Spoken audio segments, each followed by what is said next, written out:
다들 안녕하세요. 프로토 91회차 토신 정보방 환급 인증합니다. 당첨금은 세후 금액인 거 알고 계시죠?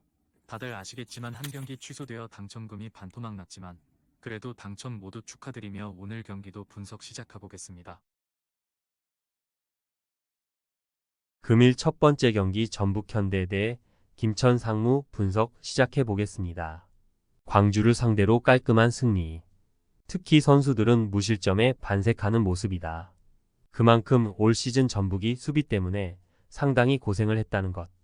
일단 광주를 상대로는 다소 웅크리는 것을 택한 모습이었는데 김천을 상대로는 거꾸로 여기에 당하는 모습을 보여주기도 했다.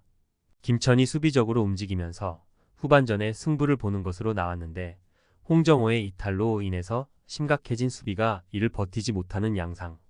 김천의 조직력이 생각보다는 괜찮다. 현재 전역이 얼마 남지 않은 말년 병장들이 해이해질 시기인데 신병들의 투입으로 조직력을 갖추려는 모습. 다행히 이 상황에서도 3승 5무로 무패 행진을 길게 이어가는 것은 상당히 고무적이다. 공격수들인 김현웅 이중민 두 병장들도 정정용 감독의 동기부여로 상당히 활약을 좋게 가지고 가는 모습.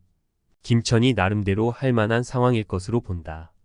전북이 경기를 주도하는 것을 허용하지만 역습으로 상대의 불안한 수비를 공략하는 것. 김천의 조직력이나 병장들의 활약상이 아주 나쁘다고 보기는 어려운 상황이기도 하다. 김천의 핸디캡 승리 정도라면 과감하게 선택을 해볼만 할 것.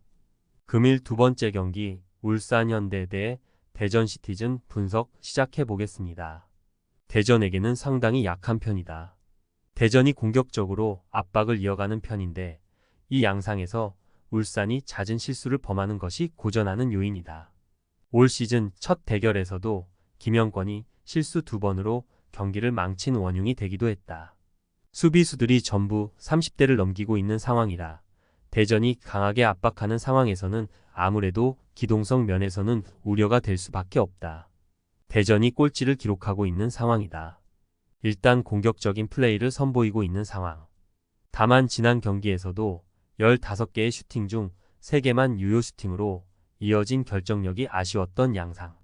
그래도 공격적인 플레이를 선보이는 팀을 상대로는 강력한 중원 압박으로 어느 정도 대전이 우위를 점하는 부분이 없지는 않다.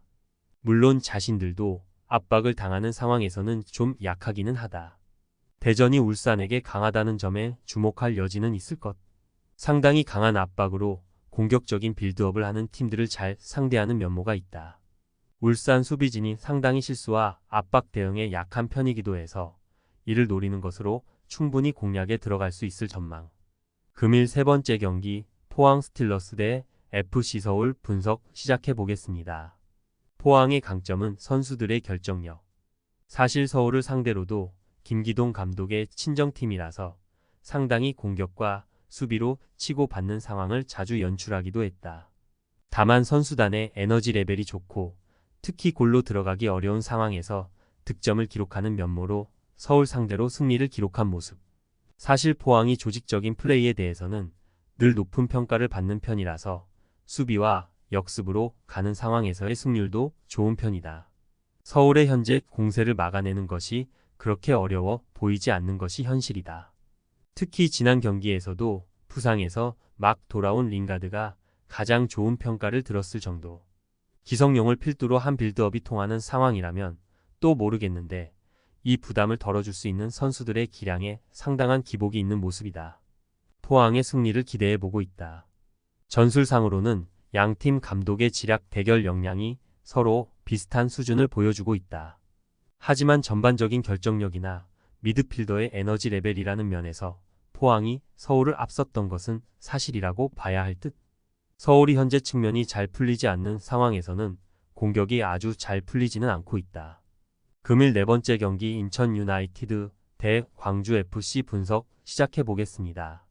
광주와의 대결에서는 상성에서 우위를 점하는 편이다.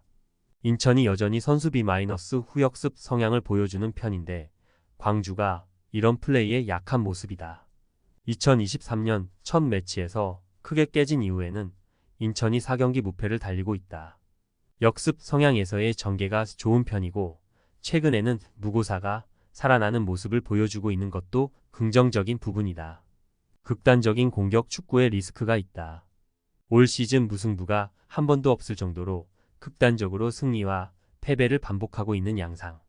지난 경기에서도 광주가 주도하는 경기를 했지만 전북이 다소 웅크리는 상황에서 높은 효율을 보이는 것에 당하는 모습. 이 와중에 안영규가 햄스트링 부상을 당했는데 교체로 들어간 수비수 포포비치가 기대에 미치는 활약을 해주지는 못했다. 인천이 이겨도 이상하지는 않을 듯하다. 선수 B- 후역습 성향의 광주가 상당히 약한 모습을 보여주는 것이 사실. 특히 인천이 이를 노려서 광주 상대로는 최근 4경기에서 2승 2무로 좋은 모습을 보여주고 있다. 광주의 극단적인 공격 축구로 인한 리스크와 인천의 좋은 전개 및 무고사의 활약도 기대해 볼 수 있을 것. 금일 5번째 경기 수원 삼성 대 서울 이랜드 분석 시작해 보겠습니다. 4연패. 명가의 자존심이 2부에서도 흔들리고 있는 모습이다. 일단 수원 삼성의 공격적인 플레이가 그다지 K리그의 무대에서도 통하는 느낌은 아니다. 경기 장악이 되고는 있지만 기면의 제공권과 측면 돌파만 막아내면 수원 삼성의 공세를 막기 어려운 상황은 아니다.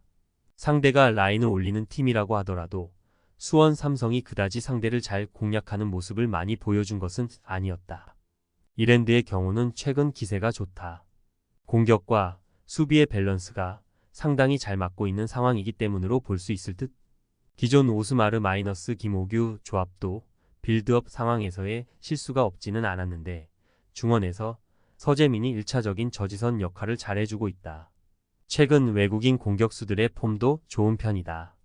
이랜드가 할 만한 상황으로 볼 수 있을 듯하다. 수원 삼성의 공세가 아주 막기 어려운 편은 아니다. 카즈키가 퇴장을 당한 이후에는 공격의 혈이 꽉 막힌 듯한 모습도 보이는 상황. 이랜드의 수비가 서재민이 중원에서 펼치는 힘으로 밸런스도 잘 맞고 있는 모습이다. 현재로서는 이랜드가 더 상위 전력으로 보일 정도. 토신 최종 조합은 영상 아래 고정 댓글로 말 걸어주시면 토신 정보방에서 무료로 공유해드립니다. 제발 손해보면서 토토하지 말고 다같이 웃으면서 즐겁게 베팅합시다. 함께 하실 분들은 부담 갖지 마시고 편하게 말 걸어주세요.